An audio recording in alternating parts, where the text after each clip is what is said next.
여러분, 가끔 속에서 끓어오르는 말들 그냥 참아 넘기고 계신가요? 분명히 말하고 싶은데 그냥 넘어가자 하면서 속만 끓인 적 있으시죠? 그런데 이렇게 참기만 하면 결국 나만 힘들어지고 상대와의 관계도 상처받기 마련입니다. 오늘은 그 답답했던 상황을 단 한마디로 시원하게 풀어내는 방법을 알려드릴게요.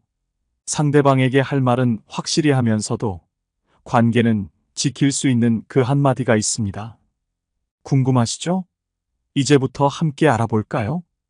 6가지 상황에 딱 맞는 해결책을 준비했어요. 그 중에 하나만 기억하고 실천해도 분명히 효과를 보실 겁니다. 첫 번째, 불편하게 하네. 지금 바로 소리내서 따라해 보세요. 불편하게 하네. 어느 순간 예상치 못한 말을 들으면 당황스럽죠. 여기 50대 중반 직장인인 성호 씨가 있습니다. 그는 오랜만에 고등학교 동창 모임에 나가게 되었습니다.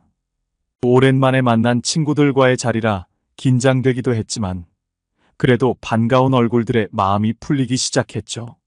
그런데 모임 중 한 친구가 성호 씨를 보고 웃으며 농담처럼 말했습니다.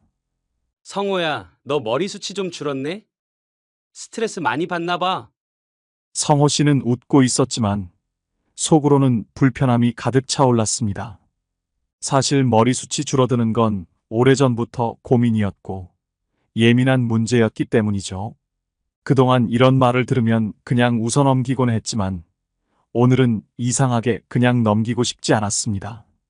억지 미소를 지으며 넘길 필요가 없다고 느꼈습니다. 성호 씨는 가볍게 웃으며 그러나 진지한 톤으로 말했습니다. 불편하게 하네. 주변의 다른 친구들은 순간 놀라서 조용해졌고 말을 건 친구도 당황한 표정을 지었습니다. 본인도 별 생각 없이 던진 농담이었지만 성호 씨의 반응에 자신의 실수를 깨닫는 듯 했습니다. 분위기가 잠시 어색해졌지만 곧 친구는 어색하게 웃으며 말했습니다. 미안해. 그런 뜻은 아니었어. 내가 너무 가볍게 말했네. 퇴계 이황은 말했습니다. 사람은 서로를 공경해야 비로소 도리에 맞는다. 이 명언은 상대방을 존중하는 것이 인간관계의 기본이라는 의미를 담고 있습니다. 불편한 언행을 바로잡는 상황에서도 상대방에게 존중을 요구하는 것은 관계를 도리에 맞게 하는 중요한 행동입니다. 불편하게 하네 라는 말은 짧고 직설적이면서도 상대방에게 경고의 의미를 주는 동시에 그 상황을 즉각 정리할 수 있습니다.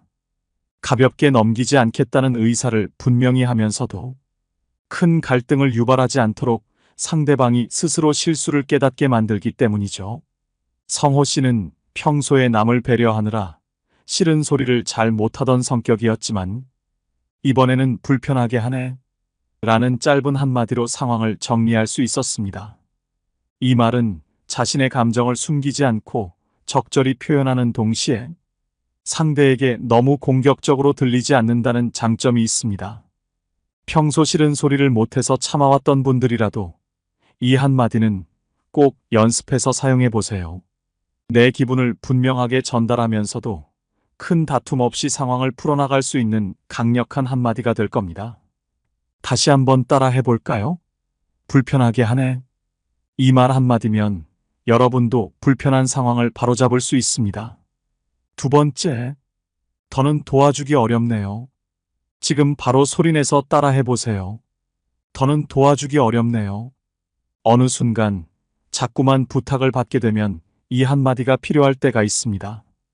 민수 씨는 50대 후반의 직장인으로 사람들에게 배려를 많이 했고 그것을 좋아했습니다.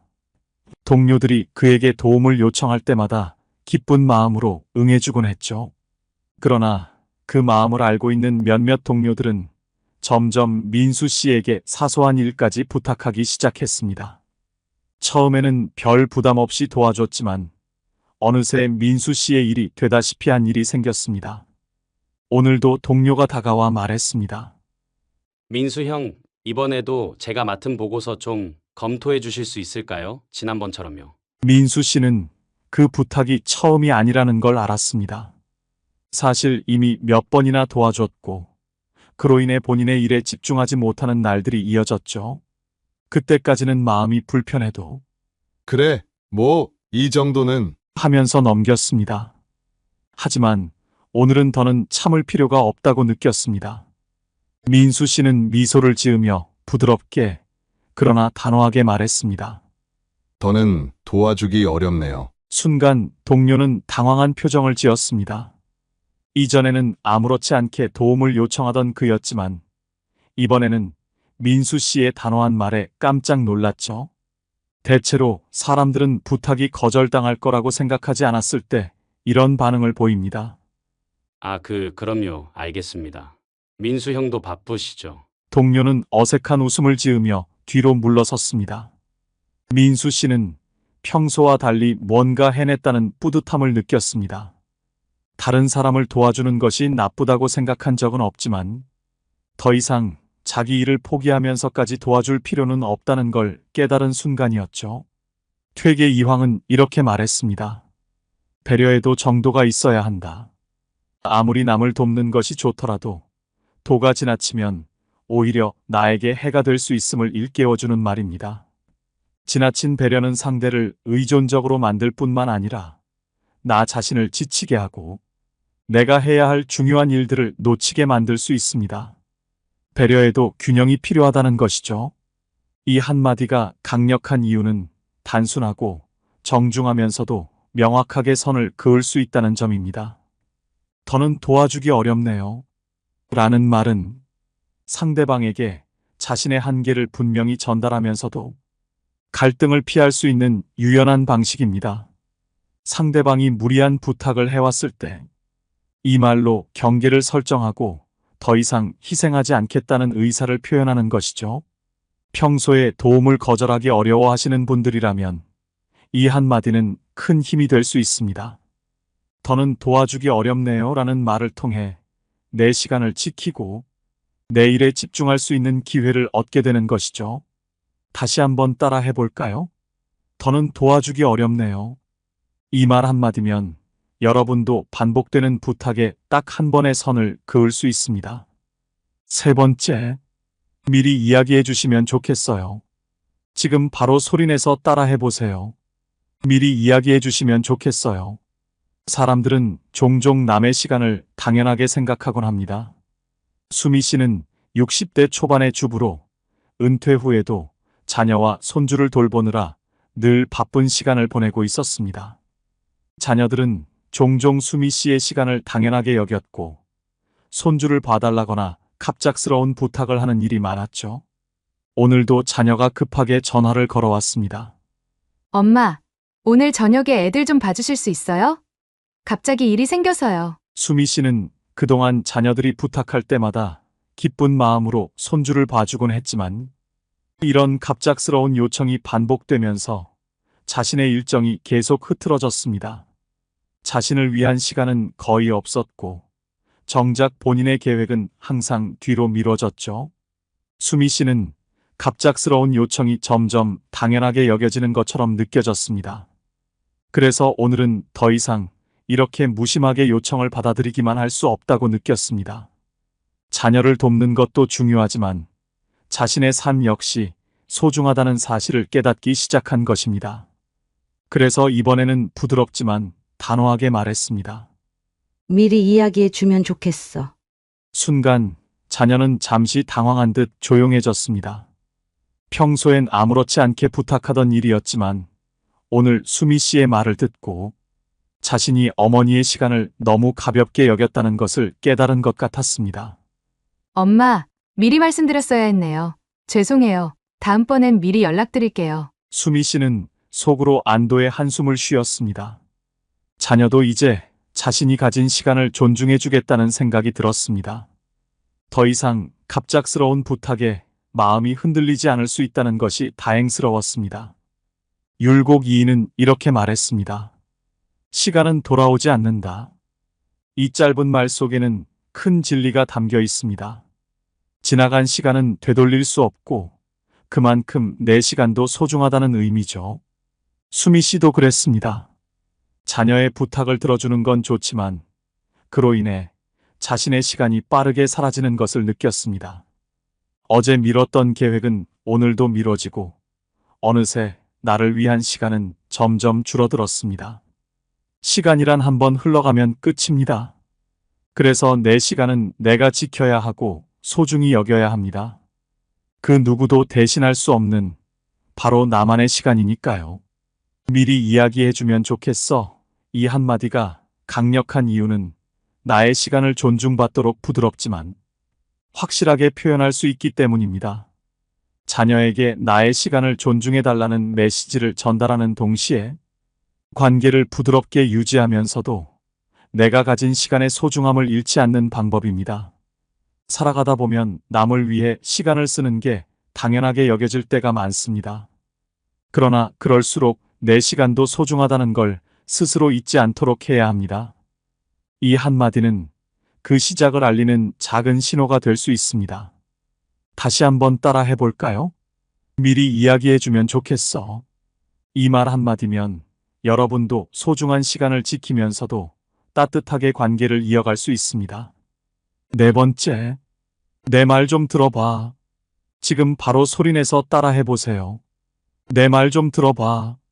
누군가 내 의견을 자꾸 무시할 때 이 한마디가 필요합니다. 영숙 씨는 60대 후반으로 오랜만에 가족 모임에 나갔습니다. 명절이었고 자녀들과 손주들까지 모두 모여 오랜만에 화기애애한 시간을 보내고 있었습니다. 그런데 대화가 진행되면서 영숙 씨는 익숙한 감정을 느꼈습니다. 자녀들과 며느리 사위는 서로 빠르게 대화를 주고받았고 영숙 씨가 의견을 내려고 할 때마다 그 대화는 이미 다른 주제로 넘어가 있었습니다. 이번에도 자녀들이 다음 명절에 여행을 가자는 이야기를 나누고 있었습니다. 다음 명절에 여행 갈까? 어디가 좋을까? 제주도? 아니면 강릉? 영숙 씨는 자신도 의견을 내고 싶었지만 자녀들이 너무 빠르게 이야기를 주고받아 말할 틈이 없었습니다. 그녀가 끼어들려고 할 때마다 이미 다른 이야기가 이어지고 있었죠. 순간 내 말은 듣지도 않나? 라는 생각이 들면서 마음이 답답해졌습니다. 하지만 이번엔 그냥 넘기지 않기로 결심했습니다. 영숙 씨는 차분하지만 단호하게 말했습니다. 내 말 좀 들어봐. 순간 자녀들과 며느리 사위는 멈추고 영숙 씨를 바라봤습니다. 그들도 영숙 씨의 의견을 듣지 않고 빠르게 대화를 이어갔다는 사실을 깨달은 듯 당황한 표정을 지었습니다. 엄마, 미안해요. 뭐라고 하려고 했어? 엄마 의견도 듣자. 율곡 이인은 이렇게 말했습니다. 말이란 사람의 마음을 여는 첫걸음이다. 이 말은 남의 이야기를 듣는 것이 얼마나 중요한지를 일깨워줍니다. 상대의 말을 듣지 않으면 그 관계는 얕아지고 결국 소외될 수밖에 없다는 뜻이죠. 영숙 씨도 그랬습니다. 자녀들 사이에서 자신이 소외되고 있다는 느낌이 들 때마다 관계가 깊어지지 않고 멀어지는 기분이 들었죠. 이 한마디가 강력한 이유는 내 말도 존중받아야 한다는 것을 분명히 알리는 메시지를 담고 있기 때문입니다. 내 말 좀 들어봐라는 말은 상대방이 대화 속에서 나를 무시하지 않도록 하는 효과적인 방법입니다. 대화 속에서 나의 존재감을 확실히 드러내는 한마디죠. 혹시 내 의견이 자꾸 묻히고 있다고 느끼신다면 이 한마디를 꼭 연습해 보세요. 내 목소리도 분명히 가치가 있고 그만큼 존중받아야 합니다. 다시 한번 따라 해보세요. 내 말 좀 들어봐. 이 말 한마디로 여러분의 의견도 소중하게 다뤄질 것입니다. 다섯 번째, 이건 저 혼자 할 일이 아니에요. 지금 바로 소리내서 따라 해보세요. 이건 저 혼자 할 일이 아니에요. 때때로 부당한 책임이 나에게 돌아올 때가 있습니다. 지수 씨는 50대 중반의 직장인으로 팀 내에서 평소 성실하고 책임감 있는 직원으로 알려져 있었습니다. 그래서 동료들이나 상사도 중요한 일일수록 지수 씨에게 의지하는 경우가 많았습니다. 하지만 그 의지가 점점 과해지면서 지수 씨는 자신의 일이 아닌 부분까지 책임지게 되는 상황이 많아졌습니다. 이번에도 큰 프로젝트가 시작되면서 팀 내의 여러 업무가 분담되었습니다. 그러나 회의가 끝난 후 팀장이 말했습니다. 지수 씨, 이번에 이 부분까지 같이 맡아주면 좋겠어요. 다른 팀원들이 처리할 시간이 없어서요. 지수 씨는 그 순간 당황했습니다. 본인에게 이미 배정된 업무도 많은데 팀의 다른 업무까지 도맡으라는 말에 불쾌한 기분이 들었습니다. 하지만 평소 남의 부탁을 잘 거절하지 못하던 성격이라 이번에도 그냥 받아들여야 하나 고민되었습니다. 하지만 이번에는 다르게 해야 한다고 느꼈습니다. 이미 자신의 업무량을 넘어서고 있는데 다른 사람의 일까지 책임질 필요는 없다고 생각했죠. 그래서 이번엔 단호하게 말했습니다. 이건 저 혼자 할 일이 아니에요. 순간 팀장은 멈칫하며 지수 씨를 바라봤습니다. 그리고 그제서야 자신의 부탁이 지나쳤다는 것을 깨달은 듯한 표정을 지었습니다. 아, 그렇군요. 다른 분들에게도 나눠서 맡도록 하겠습니다. 미안합니다. 율곡 2인은 이렇게 말했습니다. 일의 분배는 공평해야 한다. 일이 공정하게 나눠지지 않으면 결국 그 무게는 특정 사람에게만 집중됩니다. 지수 씨도 그러한 상황을 계속 겪고 있었습니다. 본인의 업무를 책임지는 것은 당연하지만 다른 이들의 책임까지 떠안아서는 안 되겠다는 것을 깨달은 순간이었죠. 이 한마디가 강력한 이유는 부드럽지만 분명하게 자신의 한계를 선언할 수 있다는 점입니다. 이건 저 혼자 할 일이 아니에요 라는 말은 부당하게 많은 책임을 요구받을 때 이를 바로잡는 한마디입니다. 이 말로 내가 감당할 수 없는 부분에 대해 확실히 선을 그을 수 있죠. 혹시 직장에서 자꾸 과도한 일을 떠맡게 되는 상황을 겪고 계신가요? 이 한마디를 연습해 보세요.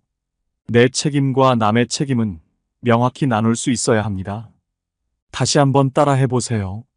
이건 저 혼자 할 일이 아니에요. 이 말 한마디면 부당한 책임을 당당하게 거절할 수 있습니다. 6번째, 이건 저에게 피해가 되니까 그만해 주세요. 지금 바로 소리내서 따라해 보세요. 이건 저에게 피해가 되니까 그만해 주세요. 성호 씨는 60대 중반으로 오랫동안 살고 있는 아파트에서 이웃들과도 친하게 지내고 있었습니다. 그런데 친한 이웃 중 한 사람이 자주 성호 씨 집 앞에 자전거를 두는 습관이 있었습니다. 처음엔 자전거 한 대쯤이야 하고 넘겼지만 점점 더 자주 집 앞이 차지되는 상황에 불편함을 느끼기 시작했습니다. 이제는 성호 씨의 집 출입에 방해가 될 정도였죠.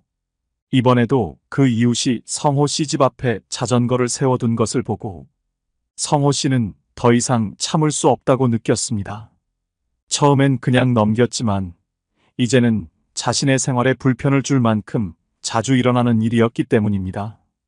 그래서 성호 씨는 이웃에게 다가가 부드럽지만 확실하게 말했습니다. 이건 저에게 피해가 되니까 그만해 주세요. 이웃은 순간 당황한 표정으로 성호 씨를 바라봤습니다. 그들도 자전거를 두는 것이 성호 씨에게 직접적인 불편을 주고 있다는 사실을 전혀 깨닫지 못했던 것이죠. 이웃은 미안한 마음을 전하며 사과했습니다. 정말 죄송합니다. 그런 줄 몰랐어요. 다음부터는 조심할게요. 율곡 2인은 이렇게 말했습니다. 작은 불편이 쌓이면 큰 문제가 된다. 일상 속 작은 불편이 쌓이다 보면 나에게 직접적인 피해로 돌아오는 순간이 있습니다. 성호 씨도 처음에는 이웃의 행동을 크게 신경 쓰지 않았지만 그 행동이 반복되면서 결국 큰 불편으로 다가왔죠. 내가 불편을 느끼고 있다면 그걸 분명하게 알리고 해결할 필요가 있습니다. 이 한마디가 강력한 이유는 내 불편함을 상대에게 명확하게 전달하면서도 큰 갈등 없이 문제를 해결할 수 있기 때문입니다. 이건 저에게 피해가 되니까 그만해 주세요라는 말은 상대에게 내가 느끼는 불편함을 확실히 전달하고 즉각적인 변화를 요구하는 효과적인 방법입니다. 혹시 누군가의 행동 때문에 불편함을 느끼고 있지만 참아온 적이 있나요? 이 한마디를 연습해 보세요. 나를 위해 내 불편함을 바로잡는 첫걸음이 될 수 있습니다. 다시 한번 따라 해보세요. 이건 저에게 피해가 되니까 그만해 주세요. 이 말 한마디면 당신도 상대방의 불편한 행동을 바로잡을 수 있습니다. 오늘 알려드린 한마디로 여러분도 속 시원하게 문제를 풀어보세요. 여러분의 일상이 조금 더 편안해지길 바랍니다. 혹시 여러분도 비슷한 상황을 겪으셨다면 댓글로 사연을 나눠주세요. 많은 분들께 큰 도움이 될 것입니다. 이 영상이 필요한 분들께 공유해 주시고 구독과 좋아요로 저를 응원해 주세요. 여러분과의 소중한 연결이 저에게 큰 힘이 됩니다. 오늘도 여러분의 행복을 빕니다. 이상으로 행복 주문서였습니다.